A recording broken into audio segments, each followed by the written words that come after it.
மேலும் சிறப்பாக விளையாட பத்மபூஷன் விருது ஊக்கமளித்திருப்பதாக பேட்மிண்டன் வீராங்கனை சாய்னா கூறினார்.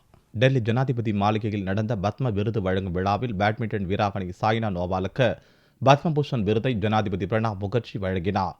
விருது பெற்ற பின் பேட்டியளித்த சாய்னா நேவால் பத்மபூஷன் விருது பெற்றதை மிகப்பெரிய கௌரவமாக கருதுவதாக தெரிவித்தார். வரும் நாட்களில் மேலும் சிறப்பாக விளையாடுவதற்கான ஊக்கத்தை பத்மபூஷன் விருது அளித்ததாக கூறிய சாய்னா, தொடர்ந்து நல்ல முறையில் ஆடி நாட்டுக்காக பெருமை சேர்ப்பேன் என்றார். Padma Bhushan award it's a great moment for me.